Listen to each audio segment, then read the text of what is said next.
નમસ્કાર મિત્રો, આજે આપણે ભેગા થયા છે ફાઇટ અગેન્સ્ટ એન્ટી ડેમોક્રેસીમાં કે કઈ રીતે ભારતમાં અને ગુજરાતમાં વિદ્યાર્થીઓ સાથે થઈ રહી છે છેતરપિંડી. શું સરકાર ભ્રષ્ટાચારને પ્રોત્સાહન આપી રહી છે અને શિક્ષણનું વેપારીકરણ કરી રહી છે? ખૂબ મોટો પ્રશ્ન.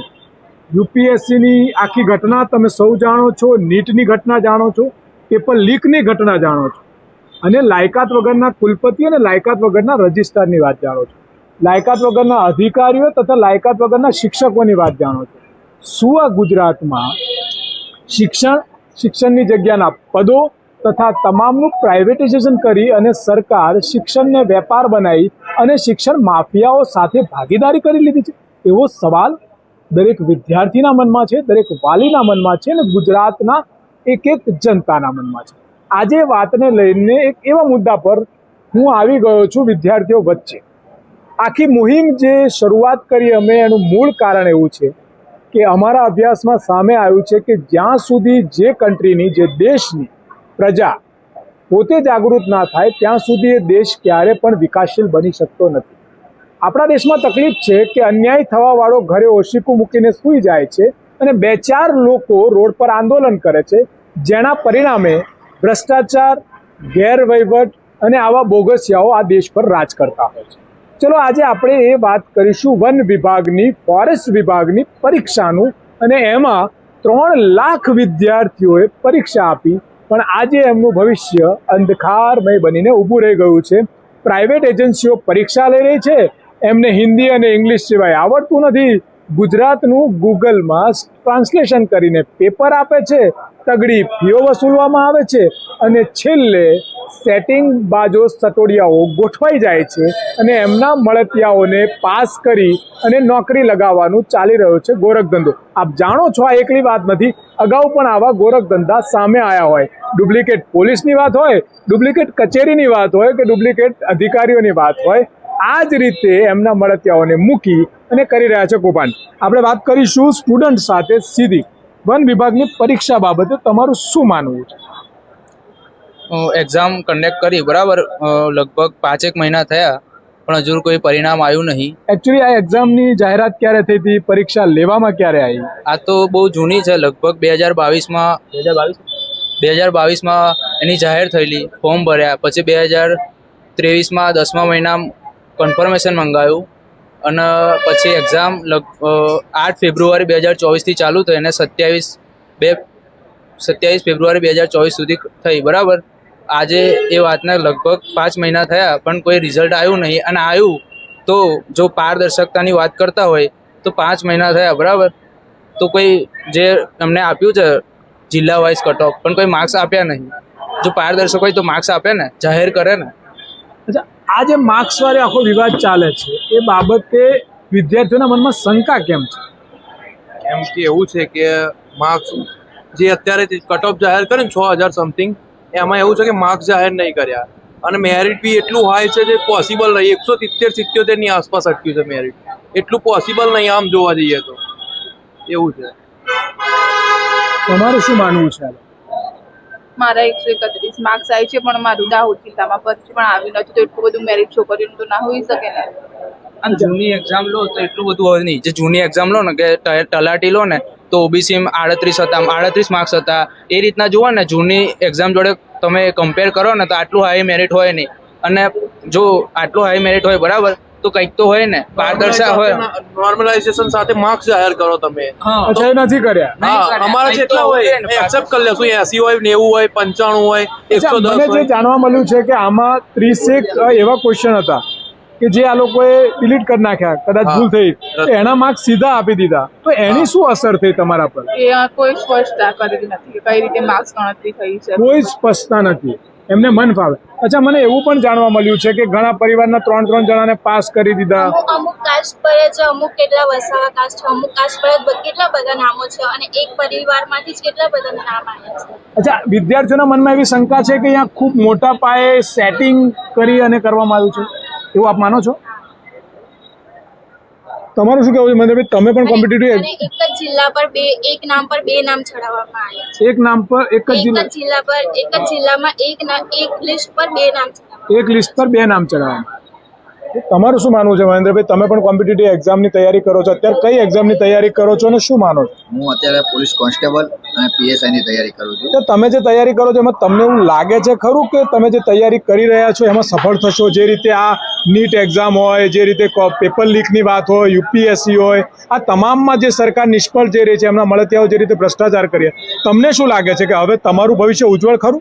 અમારું ભવિષ્ય સાહેબ ઉજ્જવળ, અમારો તો મનમાં જાણે એવું જ છે. અમે તો મહેનત કરવી છે. જો પેપર ફૂટે નહીં અને આ કંઈક સેટિંગ બાજુ ના થાય તો અમારું ભવિષ્ય ઉજ્જવળ બને એવી અમે આશા રાખવી છે. કારણ કે અમારી મહેનત રંગ લાવશે એવું અમે આશા છે. પણ જો આ સરકાર સારી રીતે એની હરખી રીત જો બધું નું સેટિંગથી હરખું કરે કે પેપર ના ફૂટે તો પણ અમારું એમાં આશા છે કે અમે લાગી શકશું એમ. પણ તમારું શું માનવું છે આ પરીક્ષાઓમાં? કશું આપ આપણે ત્યાં તમે આટલા વિદ્યાર્થીઓ બેઠા છીએ, આપણે ચર્ચા પર આવ્યા છીએ. મારો એક સીધો સવાલ છે કે પેપર લીક થયા, કોમ્પિટિટિવ એક્ઝામમાં પણ 3 લાખ વન વિભાગની પરીક્ષામાં વિદ્યાર્થીઓ હતા. અચ્છા, જેમ કે નીટની એક્ઝામોમાં પણ હજારો વિદ્યાર્થી છે. યુવરાજસિંહ જાડેજાએ આવેદનપત્ર આપ્યું, ગાંધીનગરમાં આંદોલન કર્યું, અમે બધાએ પણ રજૂઆતો કરી, આંદોલન કર્યા. એવા 5-10 ગુજરાતના કદાચ લીડરો છે જે તમારી વાતને લઈને નીકળ્યા. તો આટલી મોટી બહોળી સંખ્યામાં વિદ્યાર્થીઓ પરીક્ષા આપે છે, તો શું 3 લાખમાંથી 1 લાખ વિદ્યાર્થીઓ પણ સરકાર સામે રોડ પર આંદોલનમાં કેમ નહીં? શું લીડરો લડે છે એ ખોટી લડત છે? શું અમુક જ લોકોને લાગે છે કે અન્યાય થયો છે? યા પછી વિદ્યાર્થી ક્યાંક ડરી ગયો છે? યા પછી એને પૂરું નોલેજ નથી? યા પછી એ વોટ્સએપ યુનિવર્સિટીમાં મશગુલ છે કે બધાનું થશે, મારું થશે, અને આવું તો થયા જ કરે એવું માની લીધું છે? તમારા લોકોનું શું માનવું છે? કેમ અન્યાય થયેલો વિદ્યાર્થી ખામોશ ઘરમાં સંતાઈને બેસી રહ્યો છે? એનો સવાલ હું તમને પૂછું છું. તમે શું માનો છો કે કેમ ખામોશ? યુનિટી, એકતાનો અભાવ અને કરવું જોઈએ આંદોલન.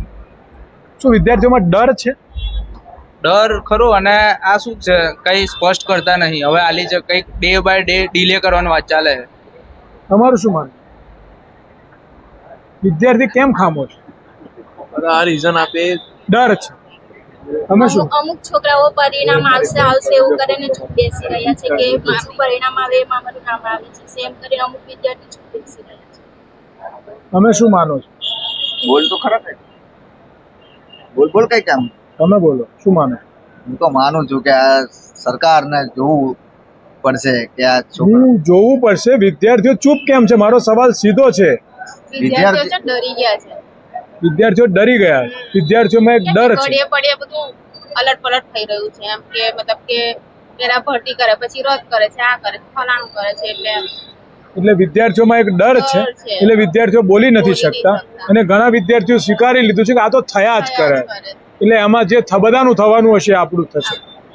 આજે આપણે જે વાત કરી કે જે રીતે એક પ્રાઇવેટ એજન્સી પરીક્ષાઓ લે છે, વારંવાર ઘણી બધા પેપરો ફૂટે છે, ચોરીઓ થાય છે, ઘણા લાગવગિયાઓને પાસ કરી દેવામાં આવે છે, આ તમામ ચાલે છે. યુનિવર્સિટીઓમાં શિક્ષણનું વેપારીકરણ થઈ ગયું છે, સ્કૂલોમાં શિક્ષણનું વેપારીકરણ થઈ ગયું છે.